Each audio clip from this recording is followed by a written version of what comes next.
you better be doggone sure it's probably going to double your costs. Absolutely. That's what happened with healthcare. Mm-hmm. The average person who is not on a subsidy is paying double what they were Or paying. more. That's right, for less insurance. Yes. And so they're paying more for less insurance than they were prior to Obamacare.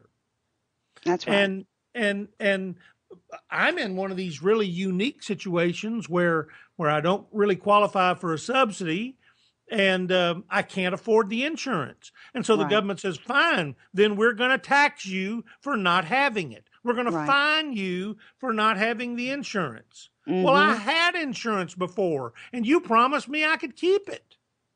And then I couldn't. And that's exactly what's going to happen. Now, think about this for a minute, because healthcare, that lots of us are reeling from that. And by the way, I understand there are some people that have benefited from this, but we didn't need a 7,000 page bill to change healthcare. Right. There were some That's exactly smart, right. there were some good things about Obamacare. The fact that the insurance companies could no longer exclude people for pre-existing conditions, that Mm-hmm. was long overdue. That was long overdue. That needed to have been done a long time ago. And Right. there's no question that once the insurance companies had to do that, it was going to cause insurance prices to go up, but it wasn't going to cause insurance prices to double. Across the And board. that's right.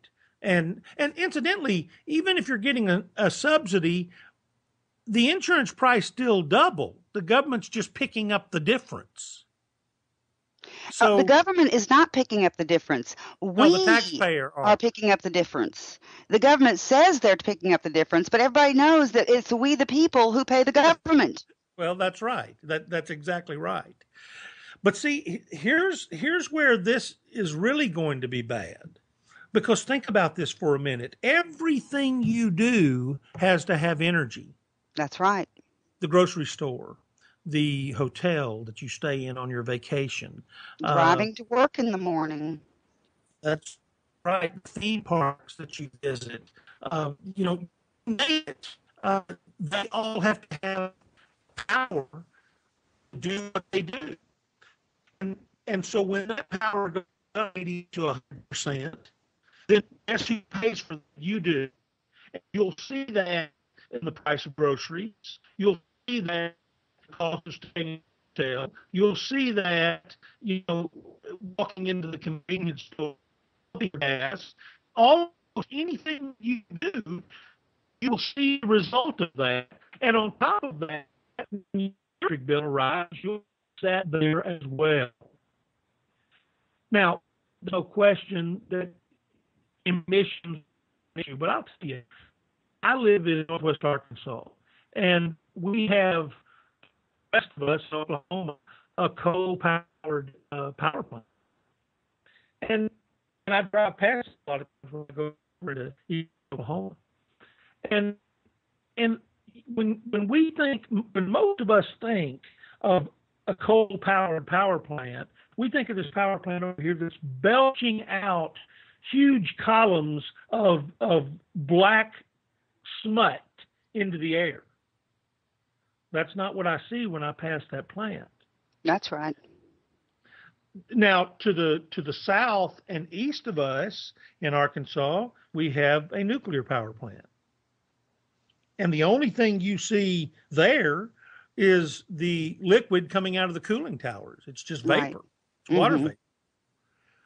Now, the problem with the nuclear plant is that they still have waste that they have to dispense with. That's Right. called nuclear waste, Mm-hmm. which is not easy. You can't just throw that in the landfill. You can't set that out on the curb and let the garbage people come and pick it up and carry it away. Yes. It has to be disposed of in a very specified way to keep from contaminating the entire country. And so there's a lot of expense involved in that. So even though it's clean energy, that once they've built the plant and got it up and running is fairly inexpensive to operate. It ends up being expensive to deal with the waste that they have to deal with. And then you have incidents like Chernobyl or 3 Mile Island that occasionally happen. And then you have to deal with all of that fallout, both politically and otherwise. Absolutely. Yep, that's right. So there's not a simple answer here. But I can tell you what the answer isn't. The answer isn't to say to the American people, well, we want to go to the well again on taxation. And we want to stick it to the American people yet again. After all, we have debts and bills to pay. Yeah, Right. yeah, call it $19 trillion worth of debt. And Mm-hmm. I remember when Barack Obama was running for president the first time. And he talked about how much debt President Bush had run up. And by that time, it was about $8 trillion. And what did he call President Bush? Unpatriotic. That's right. He said he was unpatriotic and that we can't do that. And since that time, he has added about $11 trillion Mm-hmm. to the budget deficit, to our debt. So if President Bush, who actually created about $6 trillion worth of debt, if President Bush was unpatriotic, then what is the person who creates $11 trillion worth of debt? Oh, be careful. You're liable to be racist. Well, I understand that. And, I actually wondered about why I haven't heard anyone calling Alan West a racist when he was disagreeing with the president during that speech that we played earlier in the show. Well, that's true, but Alan West has been called everything under the sun, including Uncle Tom, Yeah. over the last 6 years, because he has been quite vocal in his frustration with President Obama and his lack of leadership, particularly of the military. Well, as I've told you in the past, I don't even listen. When someone calls me a racist for disagreeing with President Obama, that ends the conversation. Absolutely. Because I'm not going to have a conversation with someone who can't even talk about the issues on the merits without trying to paint me as the villain. Right. When I'm just questioning what is happening. We have to be allowed to question the policies. When did that become a bad thing? When did it suddenly become the wrong thing to do to question the policies of the man in the White House?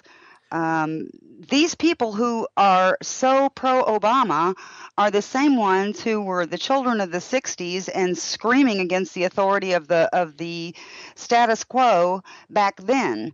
These are their children, and these are their ideas that have now come to the fore. They should be congratulating us and saying, "Way to go! Way to ask! Way to question!" Instead, they're pulling every Alinsky trick in the book and demonizing our questions. The United States was founded on the fact that we were not a monarchy. We were not a system of government where the leader makes the decision and everyone falls in line. Right. That was the whole purpose of what happened when our founding fathers came together and penned our Constitution and penned our Bill of Rights and decided how we were going to run as a nation. And the interesting thing is they were insistent on our government being by, for, and of the people. Yes.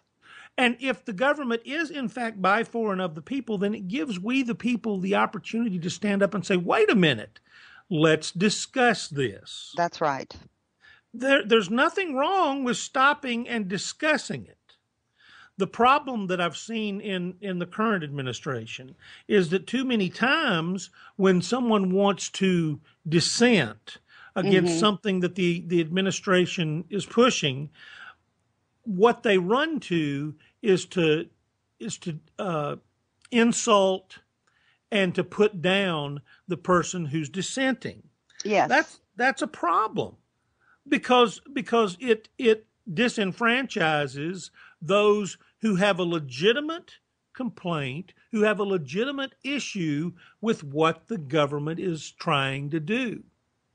And so what I would say is that we have to speak up. And too much over the last 6-7 years, too many times there have been people that have been shouted down who have spoken up and said, wait a minute, we need to discuss this. And people would roll their eyes. Barack Obama said, we'll let you ride the bus with us, but you ain't driving the bus. You have to sit in the back. That's right. That's exactly right. I don't understand that mentality. And how dare he? How dare he? I mean, that's not one of the things that Barack Obama likes to say quite often when he's pointing out something he doesn't like. He says, that's not who we are. Well, I submit that it's not who we are to be shouted down when we have a dissenting view, when we have a view that's different.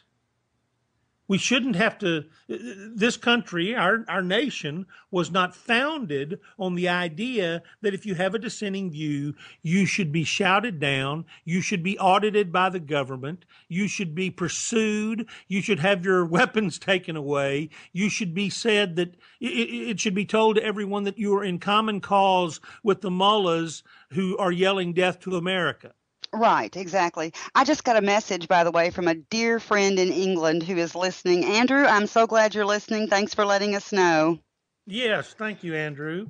And for all of our other listeners, we really appreciate you listening. Let me remind you, you can hear this show during the week at any time, or some of our shows from the past, just by going to Spreaker.com or SoundCloud.com and searching for the DeLoach Approach. You'll be able to hear the show in its entirety. It's a great way to listen to it on your way to work. I had someone tell me just this last week that they listen to our show every day on the way to work, and it's about a 20-minute commute, and they listen until they get to work, and then they go inside, and when they come back out to go back home, they turn it on again. I thought that was very interesting and a good way to stay up to date on the issues. Well, Absolutely. we're going to take a break here. We're coming up on the top of the hour. Coming up, we'll have the great debate. We'll be looking at analysis from two different national sources. And later, Hillary Clinton and a new possible Democratic candidate. Don't go away. We'll be right back on the DeLoach Approach, right here on WNLM Radio and Spreaker.com.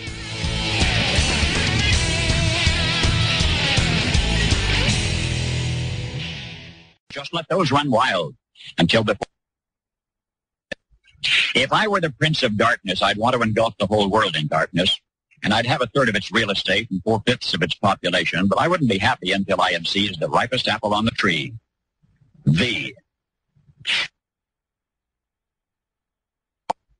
If I were the Prince of Darkness, I'd want to engulf the whole world in darkness, and I'd have a third of its real estate and 4/5 of its population, but I wouldn't be happy until I had seized the ripest apple on the tree.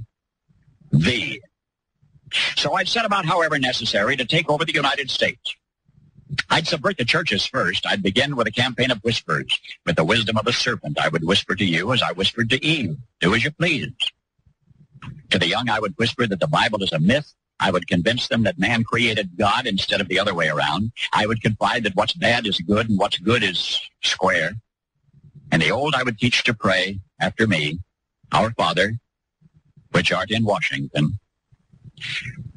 And then I'd get organized. I'd educate authors in how to make lurid literature exciting so that anything else would appear dull and uninteresting. I'd threaten TV with dirtier movies and vice versa. I'd peddle narcotics to whom I could. I'd sell alcohol to ladies and gentlemen of distinction. I'd tranquilize the rest with pills.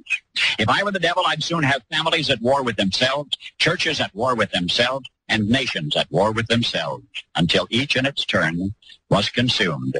And with promises of higher ratings, I'd have mesmerizing media fanning the flames.